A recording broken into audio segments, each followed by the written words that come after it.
Ja.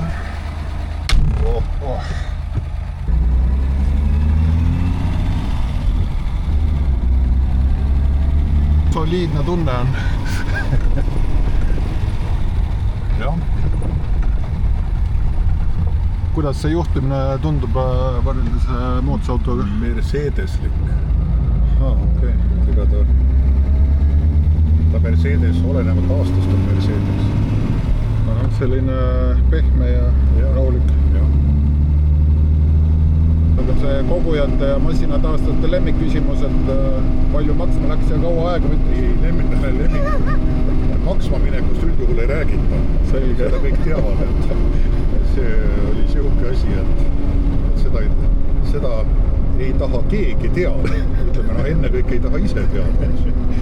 Ja teisse, et ei saa seepärast teada, et ise ei taha teada. Selles mõttes see on nagu sihuke avalik saladus, et tundub väga loogiline. Näidikud on kõik uued, jah? Ei ole. Kõik, see on täiesti originaal selle auto oma kohe. Ja see on selle auto oma ja siis kell on kuskil Tšehhi laadalt ostetud ja teised on kokku korjatud. Näevad küll väga värsked välja. Nad on Saksamaal renoveeritud. Vaas on ka originaal või? Vaas on ka samast nii-öelda ajastust, et Mercedes on see. Ja. Et see vaas oli tolle aja autodes suht levinud. Okei. Seda müüdi tanklates ja siis sai nagu osta. See oli nagu lisa nagu, jah? Lisavarustus. Kui tihti sa sõidad sellega? No iga päev. Iga päev, jah? Väga huvitav.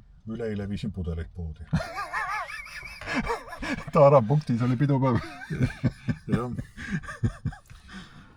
Ei selles mõttes ta ju käivitub ju nupust ja ilmselgelt ma nagu talvel sellega sõitma ei hakka vist, seepärast, et talvel on see rikub ära korralikult. Soola natuke palju ja siuke. Ja see on lukustamiseks? See on jah nagu riiv, millega läheb uks lukku siis. Et väljast ei saa sisse. Ja siin ei ole, siin on väljas ukse käepide, meil on lukk keskel. Huvitav, ja kui tahad nagu uksi lukustada, siis paned seest kõik riivis ja siis viimase ukse paned võtmega. Päris huvitav. Uue mootor, jah? Jah. Nii-öelda see 50-ndad, 60-ndad ja 70-ndad S-klass. M180 Mercedese mootor. Sama asja järeltuli. Ja ta näeb üsna vana välja nagu. 50-ndad ongi vana. 50-ndad on ju see on väike nagu see Art Deco siin see. Jah, see on tuuningud ette.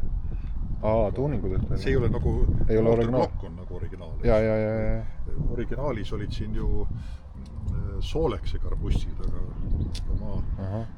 aga kuna see mootor peab mahtuma kitsamasse ruumi, siis ma panin Weberid ja teistsugused õhufiltrid muuseas. Et kas teeksid uuesti kõik selle, kui tead palju tööd on või jätaksid tegemata? Ei, ma ju niikuinii teen ju asju. Et no see on niisugune vanatehnikaga tegelemine on ju niisugune elukestev protsess. Et üks projekt lõpeb, teine algab, noh, ma katsun teha nii, et mul nagu mitu poleks korraga. Aga mitu aastat sul läks sellega? 4,5. Okei, siis ei olegi väga hull. No ma ikka nagu teen, jah. Oli ju ikkagi, tööõpetus oli ju 5 ja et ma ikkagi nagu enam-vähem saan nagu hakkama. Käed on otsas. Tööõpetus oli läbi aasta 5. See mitte ainult. Okei, see näitab, et tahet oli nagu, jah. Jah.